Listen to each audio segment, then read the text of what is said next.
My friends, the American public and the American newspapers are certainly creatures of habit. This is one of the warmest evenings that I have ever felt in Washington, D.C., and yet this talk tonight will be referred to as a fireside talk. Our government, happily, is a democracy.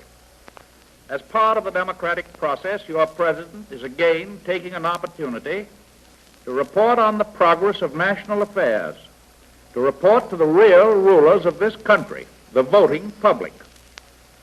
The 75th Congress, elected in November 1936 on a platform uncompromisingly liberal, has adjourned. Barring unforeseen events, there will be no session until the new Congress, to be elected in November, assembles next January. On the one hand, the 75th Congress has left many things undone. For example, it refused to provide more business-like machinery for running the executive branch of the government.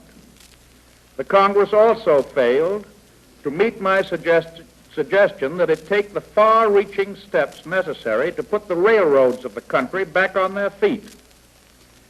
But on the other hand, the Congress, striving to carry out the platform on which most of them were elected, achieved more for the future good of the country than any Congress did between the end of the World War and the spring of 1933. I mention tonight only the more important of these achievements. The Congress improved still further our agricultural laws to give the farmer a fairer share of the national income, to preserve our soil, to provide an all-weather granary, to help the farm tenant towards independence, to find new uses for farm products, and to begin crop insurance. After many requests on my part, the Congress passed a Fair Labor Standards Act, what we call the Wages and Hours Bill. That act, applying to products in interstate commerce, ends child labor, sets a floor below wages, and a ceiling over the hours of labor.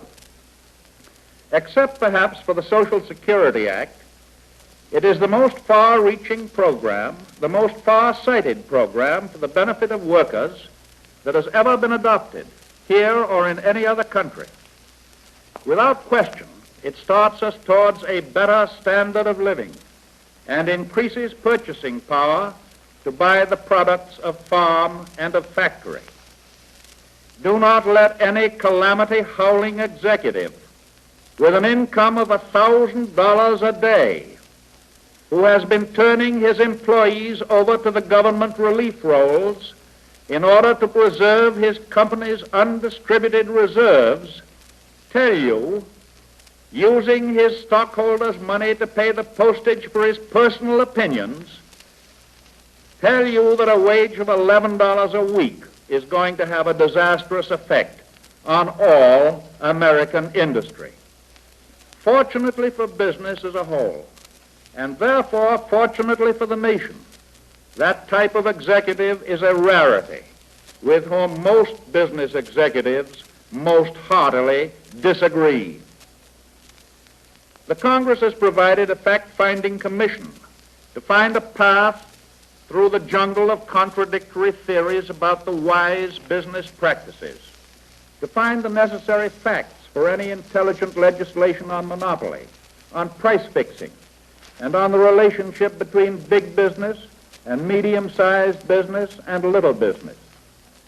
Different from a great part of the world, we in America persist in our belief in individual enterprise and in the profit motive, but we realize we must continually seek improved practices to ensure the continuance of reasonable profits, together with scientific progress, individual initiative, opportunities for the little fellow, fair prices, decent wages, and continuing employment. The Congress has coordinated the supervision of commercial aviation and airmail by establishing a new civil aeronautics authority, and it has placed all postmasters under the civil service for the first time in our national history. The Congress has set up the United States Housing Authority to help finance large-scale slum clearance and provide low-rent housing for the low-income groups in our cities. And by improving the Federal Housing Act, the Congress has made it easier for private capital to build modest homes and low-rental dwellings.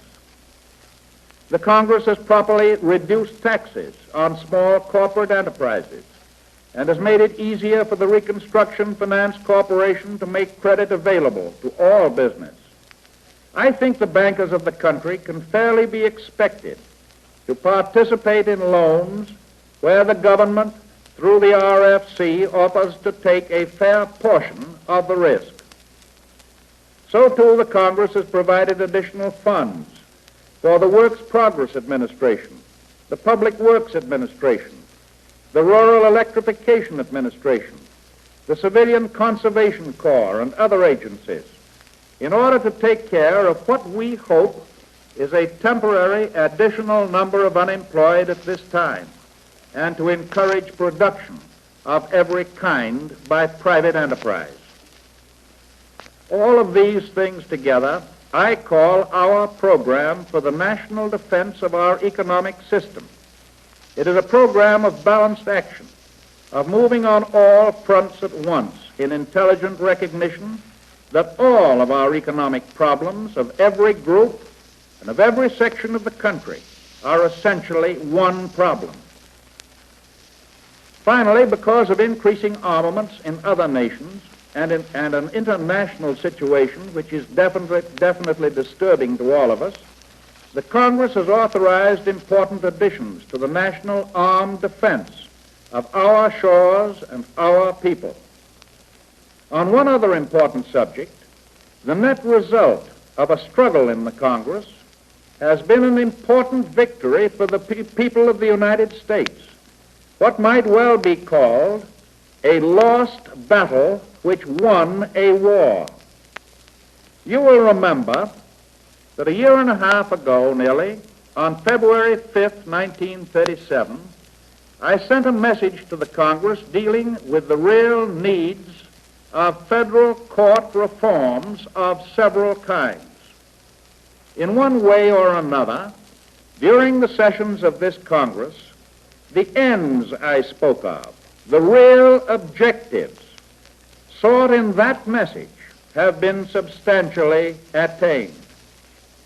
The attitude of the Supreme Court towards constitutional questions is entirely changed. Its recent decisions are eloquent testimony of a willingness to collaborate with the two other branches of government to make democracy work. The government has been granted the right to protect its interests in litigation between private parties when the constitutionality of federal statutes is involved, and to appeal directly to the Supreme Court in all cases involving the constitutionality of federal statutes. And no single judge is any longer empowered to suspend a federal statute on his sole judgment as to its constitutionality. Justices of the Supreme Court may now retire at the age of 70 after 10 years of service, and a substantial number of additional judgeships have been created in order to expedite the trial of cases. And finally, greater flexibility has been added to the federal judicial system by allowing judges to be assigned to congested districts. Another indirect accomplishment of this Congress has been, I think, its response to the devotion of the American people to a course of sane and consistent liberalism. The Congress has understood that under modern conditions, government has a continuing responsibility to meet continuing problems, and that government cannot take a holiday of a year or a month or even a day just because a few people are tired or frightened by the inescapable pace, fast pace of this modern world in which we live. Some of my opponents and some of my associates have considered